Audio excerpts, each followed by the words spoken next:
Ayon sa history, ang Occidental Mindoro ay dating tinatawag na Mal o Mait na mga lumang mga ngalakal na intsik at tinawag naman ng mga Espanyol bilang Mina de Oro, salitang Espanyol na ang ibig sabihin ay minahang ginto.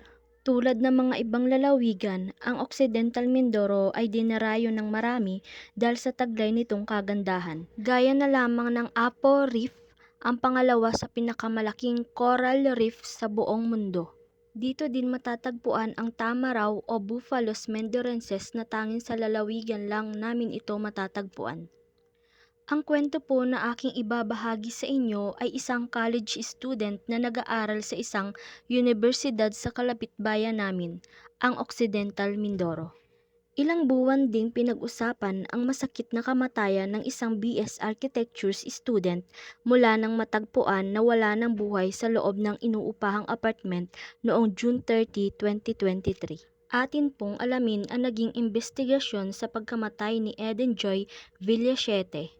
Nito lamang June 30, 2023 ay natagpuan ang wala ng buhay na katawan ni Eden Joy Villachete sa kanyang inuupahang apartment sa Barangay 7, San Jose, Occidental Mindoro. Dahil sa iisa lamang ang kolehiyo sa lalawigan na matatagpuan lamang sa bayan ng San Jose, ay isa lamang si Eden Joy sa mga college students na umuupa ng bahay na malapit sa paaralan na pinapasukan upang makatipid sa pang-araw-araw na gastos sa pasahe.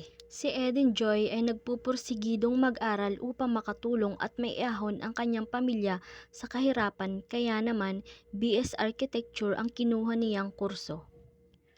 Ngunit lahat ng mga pangarap pala niya ay matutuldukan ng isang krimen nang matagpuan ang kanyang katawan na wala ng buhay sa kanyang tinutuluyang apartment.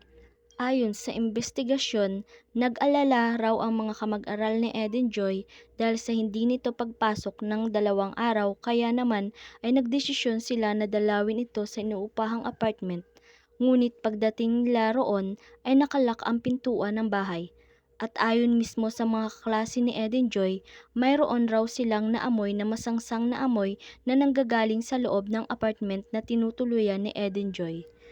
Kaya naman sinubukan nilang lumapit sa may-ari ng apartment para hiramin ang susi. Samantala, ang mga magulang naman ni Eden Joy ay nag-aalala na rin dahil sa hindi nila ito makontak. Kaya naman nagdesisyon na ang mga ito na magtungo sa San Jose at puntahan ang anak sa inuupahang apartment. At dito nga ay nadatnan nila ang kanilang anak sa kalunos-lunos nitong kalagayan.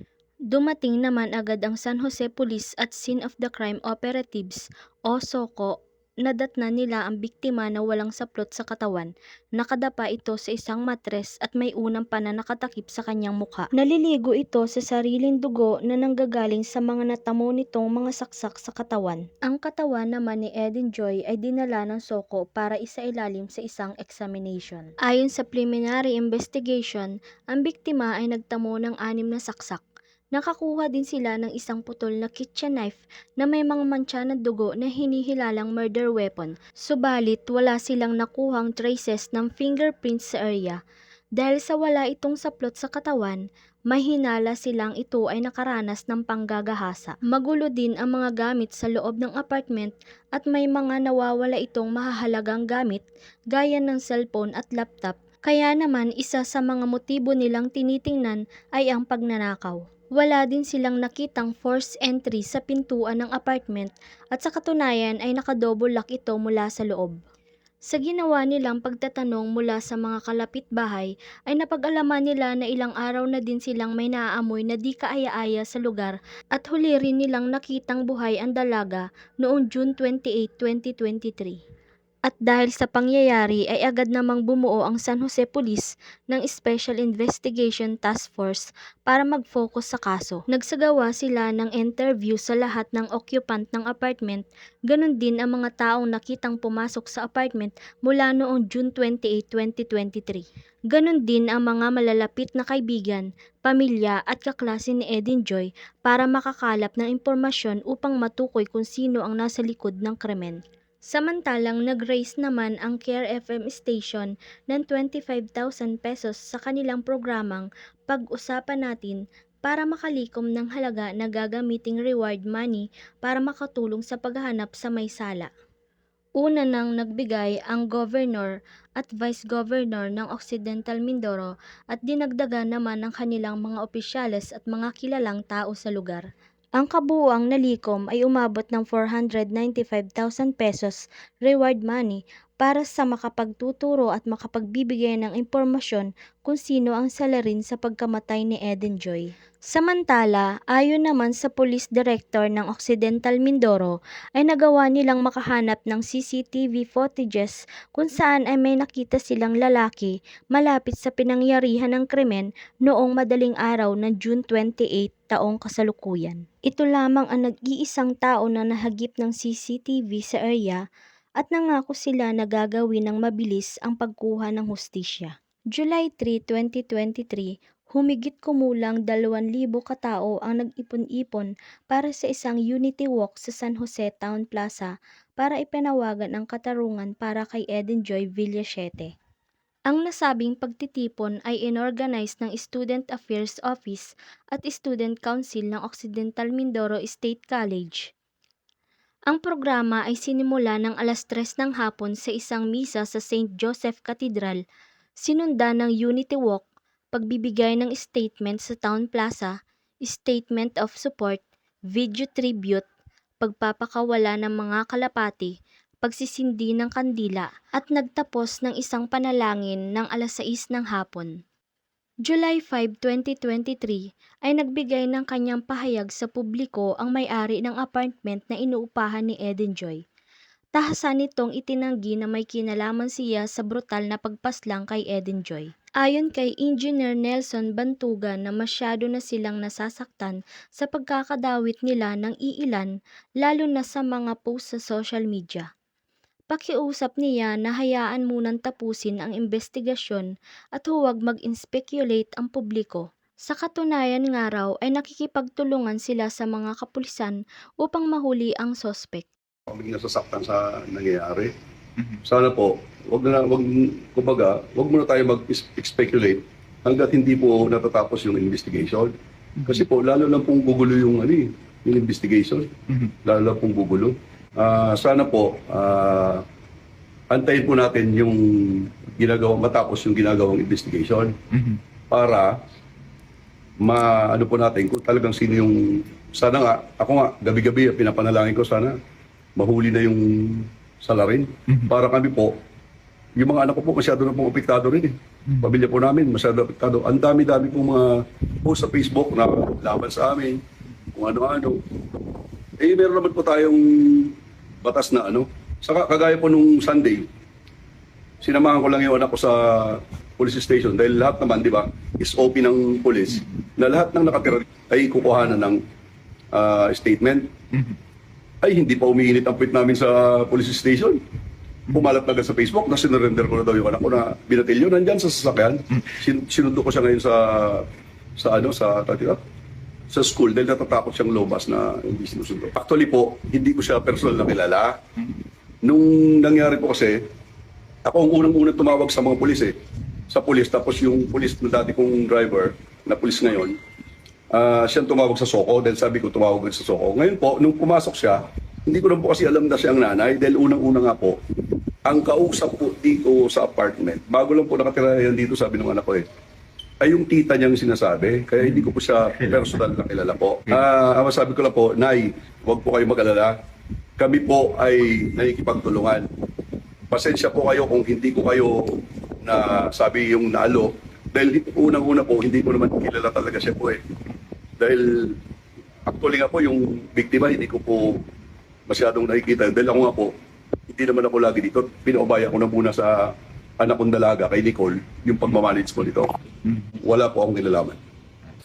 Ayon naman sa PNP, nakuhanan na ng blood samples ang mga itinuturing na person of interest sa pagkamatay ni Eden Joy. Ang nasabing mga samples ay kanila nilang ipinasa sa laboratory para i-match sa mga patak ng dugo na nakita sa isang bakanteng apartment sa likod ng pinangyarihan ng krimen.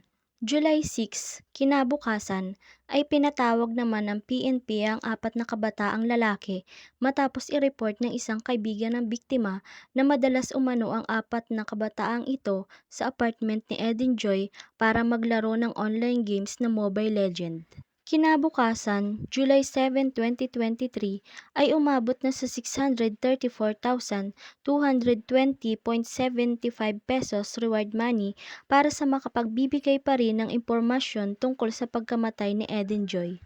July 18, 2023 ay dumating sa lalawigan ang 3 polygraphic examiner ng Bureau of Investigation para magsagawa ng pagtatanong sa mga person of interest. Habang lumilipas ang mga araw, umiingay naman ang social media. Ang mga galit na mga netizens ay patuloy na kinakalampag ang mga opisyal para sa mabilis na pagresolba ng kaso. Hanggang nitong July 21, 2023 ay naglabas ng ulat ang pulisya na nadakip na ang taong hinihinalang may kinalaman sa pagnanakaw at pagpatay sa college student na si Eden J. Villasiete. Kung matatandaan ay una na nilang ipinaalam sa publiko na may isang lalaki ang nakuhanan ng CCTV ng madaling araw noong June 28, 2023 malapit sa inuupahang apartment ng biktima.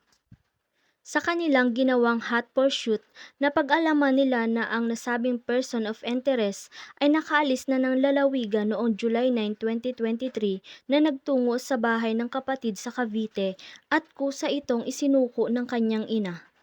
Ayon sa report ay alas 3 ng hapon nang dalhin ng ina ang anak sa police station matapos na ipagtapat nito na siya ang nakapatay sa dalaga. Una na niyang nasabi sa Cavite Police na pagnanakaw lamang ang kanyang motibo, ngunit nanlaban umano ang biktima kaya umano niya ito napatay. Ayon pa sa suspect, ang mga mahahalagang gamit ni Eden Joy tulad ng cellphone at laptop ay kanya niyang ibinenta sa Baclaran sa Parañaque City. Sa binigay na extrajudicial confession ng suspect, ayon mismo sa kanya ay nakainom siya ng araw na mangyari ang krimen. Galing raw umano siya sa bahay ng isang katropa na hindi na niya pinangalanan pa. Sakay ng isang bisikleta na hiniram niya sa pinsan ay pauwi na raw siya sa tinitirhan sa Pag-asa San Jose Occidental Mindoro nang mapadaan siya sa area kung nasaan ang apartment ni Eden Joy. Ayon sa kanya ay pumasok siya sa silid ng biktima mula sa bukas na bintana sa bagong gawang laundry shop. Pagpasok sa loob ay nadatnan niya ang dalaga na mahimbing nang natutulog. Kinuha niya ang laptop at bag ng biktima na nakapatong sa lamesa, bago kinuha ang cellphone sa kamay ng natutulog na si Eden Joy. Ayon sa kanya ay pagnanakaw lamang raw umano ang kanyang motibo nang pasukin niya ang loob ng apartment ng biktima. Ngunit hindi pa raw umano siya nakakalabas ng bintana ay nagising na si Eden Joy. Sumigaw umano ito kaya naman ay mabilis niyang tinakpan ang bibig nito. At dahil sa panlalaban ni Eden Joy ay dito na niya ito inundayan ng saksak gamit ang kutsilyo na nakuha niya din sa loob ng apartment. Ayon pa rito ay hindi na niya maipaliwanag ang nangyaring krimen dahil sa blangko na raw umano ang kanyang isip. At hindi na raw niya maalala ang krimeng nagawa. Ngunit sinabi niya na alam niyang ginahasa niya ang biktima.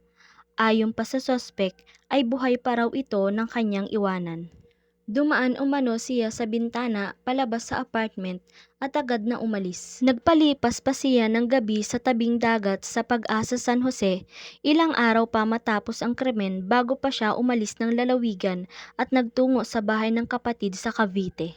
Habang nasa barko ay nagawa niyang ipagtapat ang nagawang krimen sa kanyang pinsan at sa kanyang ina na nagdala sa kanya sa police station kung saan siya ay nagbigay ng statement.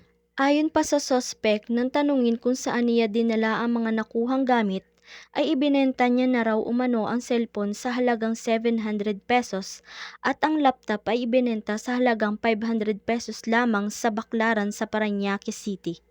July 25, 2023 ay nagawa namang ma-recover ng mga pulis ang cellphone ni Eden Joy sa Baclaran kung saan itinuro ng suspect kung saan niya ibinenta ang cellphone ng biktima. At dahil dito ay muling ibinalik ang suspect sa lalawigan para harapin ang kanyang ginawang pagkakasala. Subalit sa ginawang pag-amin nito sa krimen ay tumanggi ang pamilya ni Eden Joy sa alok ng Philippine National Police na isampa ang kaso laban sa suspect. Noong July 26, 2023, Nagtungo ang mga ilang matataas na opisyal ng Occidental Mindoro Police Office sa pamilya ni Eden Joy para kumbinsihin na pirmahan ang complaint affidavit at para maisampa na ang kaso sa piskalya. Pero sabi ng pamilya ay kailangan raw munang isiilalim sa forensic examination ang cellphone na na-recover ng mga pulis sa Baclaran. Sa pamamagitan kasi ng forensic examination ay malalaman kung ito ba ang tunay na cellphone ng biktima at kung sino ang mga nakausap nito. Kung sakaling magpositibo ang forensic examination at mapatunayan na pagmamay-ari ito ni Eden Joy, ay saka pa lamang umano sila napapayag na magsampa ng kaso. Hiniling din ng pamilya na isiilalim sa polygraphic examination ang suspect para malaman kung nagsasabi ba ito ng totoo.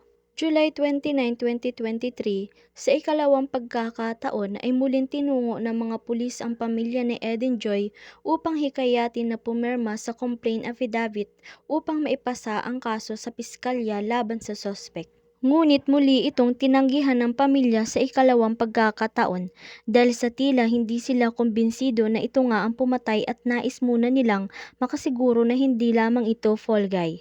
August 4, 2023 ay formal na nagsampa ng kasong panggagahasa at robbery with homicide ang San Jose Philippine Police sa Provincial Prosecutor Office laban sa hawak nilang suspect. Naging palaisipan naman sa pamilya ng biktima kung bakit hindi isinama ng mga pulis ang umano'y cellphone ng biktima bilang ebidensya. Tanging salaysay lamang ng suspect at bag ng biktima ang presentang ebidensya sa pagsasampa ng kaso. August 18, 2023, sa pangatlong pagkakataon ay pumirma na sa complaint affidavit ang ina ni Eden Joy laban sa suspect. Ito ay matapos na makumbinsi ng mga pulis ang mga ito dahil sa lumabas na DNA test kung saan ay nagmatch sa kinuhang sample sa biktima at sa suspect na pinangalanan nilang si Jovenel Miranda Kakayuran alias Bulo, 28 years old na naninirahan sa Pag-asa sa San Jose, Occidental Mindoro at doon ay nagtatrabaho bilang isang kargador. Ang suspect ay nahaharap sa kasong rape at robbery with homicide at kasalukuyang nakadetain sa San Jose Police Station habang naghihintay ng mga pagdinig. Naglabas naman ang National Police na hindi sila makikialam sa pagbibigay ng reward money. Ito umano ay kanila na lamang ipapaubaya sa pribadong sektor. Si Eden Joy Villasiete naman ay dinala sa kanyang huling hantungan noong July 1, 2023 sa Kalintaan, San Jose, Occidental, Mindoro.